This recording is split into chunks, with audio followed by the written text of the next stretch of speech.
اور جو انہوں نے عمل کیے ہوں گے ہم ان کی طرف متوجہ ہوں گے تو ان کو بکھرا ہوا غبار کر دیں گے۔ اس دن اہل جنت کا ٹھکانہ بھی بہتر ہوگا اور ان کے آرام کی جگہ بھی خوب ہوگی۔ اور جس دن آسمان ابر سے پھٹ جائے گا اور فرشتے نازل کیے جائیں گے، اس دن سچی بادشاہی رحمان ہی کی ہوگی، اور وہ دن کافروں پر سخت مشکل ہوگا۔ اور جس دن ظالم اپنے ہاتھ کاٹ کاٹ کھائے گا اور کہے گا کہ اے کاش میں نے پیغمبر کے ساتھ رستہ اختیار کیا ہوتا، ہائے شامت کاش میں نے فلاں شخص کو دوست نہ بنایا ہوتا، اس نے مجھ کو کتاب نصیحت کے میرے پاس آنے کے بعد بہکا دیا۔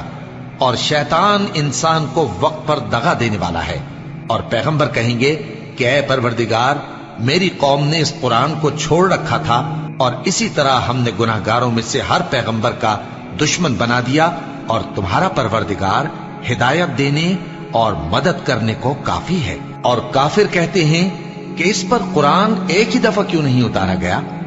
اس طرح آہستہ آہستہ اس لیے اتارا گیا کہ اس سے تمہارے دل کو مضبوط رکھیں، اور اسی واسطے ہم اس کو ٹھہر ٹھہر کر پڑھتے رہے ہیں۔ اور یہ لوگ تمہارے پاس جو اعتراض کی بات لاتی ہیں ہم تمہارے پاس اس کا معقول اور خوب واضح جواب بھیج دیتے ہیں۔ جو لوگ اپنے چہروں کے بل دوزخ کی طرف جمع کیے جائیں گے ان کا ٹھکانہ بھی برا ہے، اور وہ رستے سے بھی بہکے ہوئے ہیں۔ اور ہم نے موسیٰ کو کتاب دی اور ان کے بھائی ہارون کو مددگار کے طور پر ان کے ساتھ کر دیا۔ پھر ہم نے کہا کہ دونوں ان لوگوں کے پاس جاؤ جنہوں نے ہماری آیتوں کی تکذیب کی، آخر ہم نے ان کو پوری طرح ہلاک کر دیا۔ اور نوح کی قوم نے بھی جب پیغمبروں کو جھٹلایا تو ہم نے انہیں غرق کر دیا اور ان کو لوگوں کے لیے نشانی بنا دیا، اور ظالموں کے لیے ہم نے دکھ دینے والا عذاب تیار کر رکھا ہے۔ اور عاد اور سمود اور کنویں والوں اور ان کے درمیان اور بہت سی جماعتوں کو بھی ہلاک کر دیا، اور سب کے سمجھانے کے لیے ہم نے مثالیں بیان کی، اور نہ ماننے پر سب کو تہس نہس کر دیا۔ اور یہ کافر اس بستی پر بھی گزر چکے ہیں جس پر بری طرح کا مے برسایا گیا تھا، تو کیا یہ اس کو دیکھتے نہ ہوں گے؟ بلکہ ان کو تو مرنے کے بعد جی اٹھنے کی امید ہی نہیں۔ اور یہ لوگ جب تم کو دیکھتے ہیں تو تمہاری ہنسی اڑاتے ہیں کہ کیا یہی شخص ہے جس کو اللہ نے پیغمبر بنا کر بھیجا ہے؟ اگر ہم اپنے معبودوں کے بارے میں ثابت قدم نہ رہتے تو یہ ضرور ہم کو بہکا دیتا اور ان سے پھیر دیتا، اور یہ انقریب معلوم کر لیں گے جب عذاب دیکھیں گے کہ سیدھے رستے سے کون بھٹکا ہوا ہے۔ اے پیغمبر کیا تم نے اس شخص کو دیکھا جس نے اپنی خواہش نفس کو اپنا معبود بنا رکھا ہے؟ تو کیا تم اس کے ذمہ دار ہو سکتے ہو؟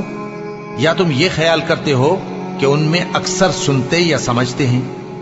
نہیں، یہ تو چوپایوں کی طرح کے ہیں، بلکہ ان سے بھی گئے گزرے۔ بھلا تم نے اپنے پروردگار کی قدرت کو نہیں دیکھا کہ وہ سائے کو کس طرح دراز کر کے پھیلا دیتا ہے، اور اگر وہ چاہتا تو اس کو بے حرکت ٹھہرا رکھتا؟ پھر ہم سورج کو اس کا رہنما بنا دیتے ہیں، پھر ہم اس کو آہستہ آہستہ اپنی طرف سمیٹ لیتے ہیں۔ اور وہی تو ہے جس نے رات کو تمہارے لیے پردہ اور نیند کو آرام بنایا اور دن کو اٹھ کھڑے ہونے کا وقت ٹھہرایا۔ اور وہی تو ہے جو اپنی رحمت یعنی مے کے آگے ہواؤں کو خوشخبری بنا کر بھیجتا ہے، اور ہم آسمان سے پاک نتھرا ہوا پانی برساتے ہیں تاکہ اس سے شہر مردہ یعنی بنجر زمین کو زندہ کر دیں، اور تاکہ ہم وہ پانی بہت سے اور آدمیوں کو جو ہم نے پیدا کیے ہیں پلائیں۔ اور ہم نے اس قرآن کی آیتوں کو طرح طرح سے لوگوں میں بیان کیا تاکہ وہ نصیحت حاصل کریں، مگر بہت سے لوگوں نے انکار کے سوا قبول نہ کیا۔ اور اگر ہم چاہتے تو ہر بستی میں ڈرانے والا بھیج دیتے، تو تم کافروں کا کہا نہ مانو اور ان سے اس قرآن کے حکم کے مطابق بڑے شد و مت سے لڑو۔ اور وہی تو ہے جس نے دو دریاؤں کو ملا کر چلایا، ایک کا پانی شیریں ہے پیاس بجھانے والا، اور دوسرے کا کھاری کڑوا، اور دونوں کے درمیان ایک پردہ اور مضبوط اوٹ بنا دی ہے۔ اور وہی تو ہے جس نے پانی سے آدمی پیدا کیا، پھر اس کو ددیال، ننیال اور سسرال والا بنایا، اور تمہارا پروردگار ہر طرح کی قدرت رکھتا ہے۔ اور یہ لوگ اللہ کو چھوڑ کر ایسی چیز کی پرستش کرتے ہیں کہ جو نہ ان کو فائدہ پہنچا سکے اور نہ نقصان، اور کافر اپنے پروردگار کی طرف سے پیٹ پھیرنے والا ہے۔ اور ہم نے اے نبی تم کو صرف خوشی اور عذاب کی خبر سنانے کو بھیجا ہے۔ کہہ دو کہ میں تم سے اس کام کی اجرت نہیں مانگتا،